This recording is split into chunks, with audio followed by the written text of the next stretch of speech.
조갑제 TV 시청자 여러분 안녕하십니까. 2022년 9월 19일 새벽 1시입니다.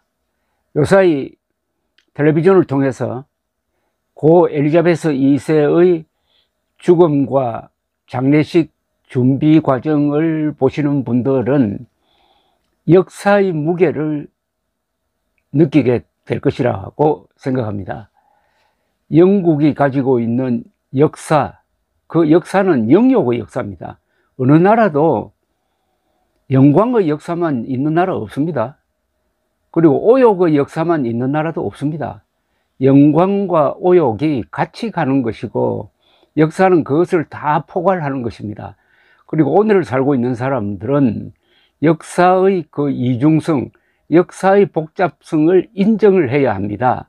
그러지 않고 지나간 역사를 오늘의 기준으로 판단을 해가지고 청와대를 제왕적 권력의 상징이었다고 이렇게 매도하면서 74년의 역사가 쌓여 있는 청와대를 버리고 그런 역사는 하나도 없는 국방부 청사로 들어가서 대통령 직무를 하니까 이게 제대로 되겠습니까?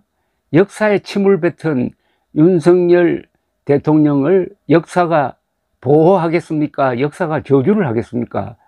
그래서 지금 청와대 이전과 관련된 문제가 계속 터져 나오고 있습니다. 그런데 여기에 공동 책임을 져야 될 언론이 하나 있습니다. 조선일보입니다. 조선일보는 처음에는 청와대의 무리한 이전에 국민 의견 수렴이 없다고 상당히 비판적이었습니다. 그러다가 지난 3월 20일 윤석열 대통령 당선자가 밀어붙이니까 그 다음부터는 완전히 윤석열 팬클럽 응원부대가 되고 말았습니다. 그 정도가 아닙니다. 청와대 이전은 문제가 있다 라고 반론을 펴는 사람까지도 이상한 사람으로 몰게 되어버리고 말았습니다. 이렇게 되면 완전히 독단 독선으로 가는 거죠.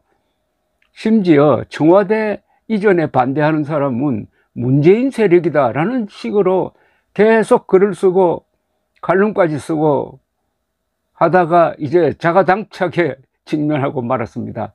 그동안 청와대 이전과 관계돼서 수많은 문제가 생겼지만은 조선일보는 사사건건 윤석열 대통령을 비호하다가 이제 비판적 사설이 하나 나오긴 나왔습니다. 지난 토요일자 사설인데 지금은 조선일보는 사설을 써야 될 때가 아니라 반성문을 써야 할 때입니다.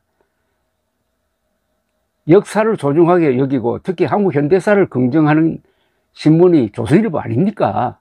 그런데 대통령은 그 역사의 정통성을 지켜가는 사람입니다. 그 사람이 나와가지고 대한민국 역사의 가장 중요한 부분인 청와대 역사를 제왕적 권력의 역사로 매도할 때 침묵했지 않습니까? 그 침묵은 방조한다는 것이죠. 왜 조선일보가 책임져야 하느냐 하면은 조선일보가 이 사태를 막을 수 있었습니다. 조선일보가 정론을 폈으면은 윤석열 당선인은 이렇게 무리를 하지 못했을 것입니다. 사설의 제목은 납득하기 힘든 878억 영빈관 소동, 대통령실이 내년부터 878억 원의 예산을 들여 영빈관 건립을 추진하겠다고 했다가 전면 철회했다. 윤석열 대통령이 직접 철회를 지시해 논란은 일단락되었다. 앞서 대통령실은 내외빈 행사를 국방 컨벤션 센터 등에서 열었으나 국격에 맞지 않는다는 평가가 적지 않았다며 용산 시대에 걸맞은 영빈관 필요성에 대해 많은 국민이 공감할 것이라고 했다. 하지만 코로나 사태에 이어 전방위 경제 위기가 닥치면서 국민 고통이 커지는 상황에서 큰 돈을 들여 영빈관을 짓는 것이 급한 일이냐는 의문이 있었다. 장기적으로 영빈관은 필요할 것이다. 하지만 지금은 아니다.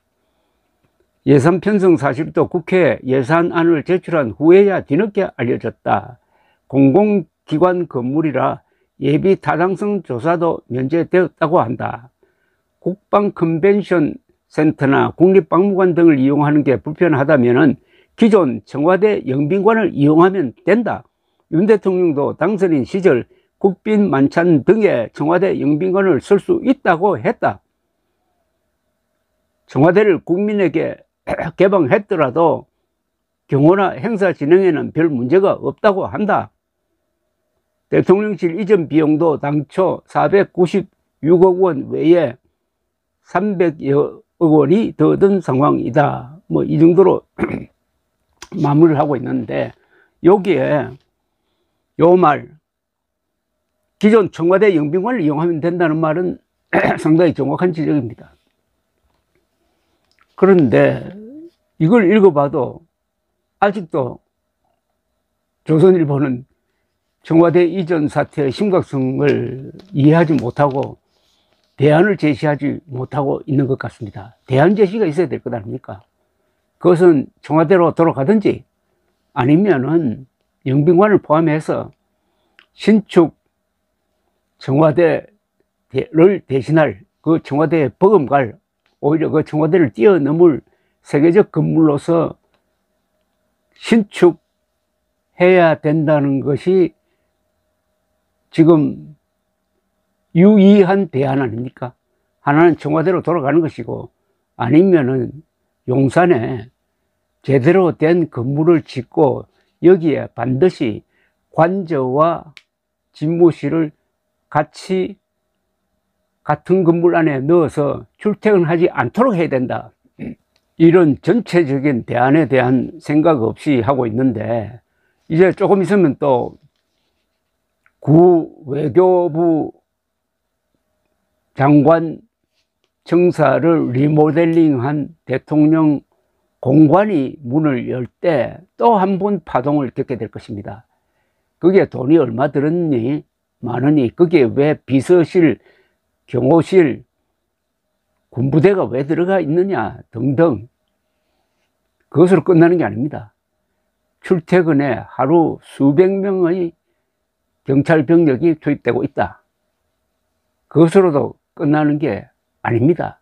출퇴근에 따른 대통령 경호상의 문제, 그것만으로도 끝나는 게 아닙니다. 무엇보다도 지금의 대통령실은 국격에 맞지 않습니다. 구청장이 근무할 정도의 건물입니다. 용도가 우선 대통령실로 만들어진 게 아닙니다. 군사 목적으로 만들어졌습니다. 이게 제대로 된 청와대 이전입니까? 거기에 박수를 보내고 그 비판하는 사람들을 그렇게 매몰차게 모독했던 조선일보는 반성문을 쓰고 이제 진지하게 대안 제시를 해야 윤석열도 살고 이 나라도 살고 조선일보도 살게 될 것입니다. 감사합니다.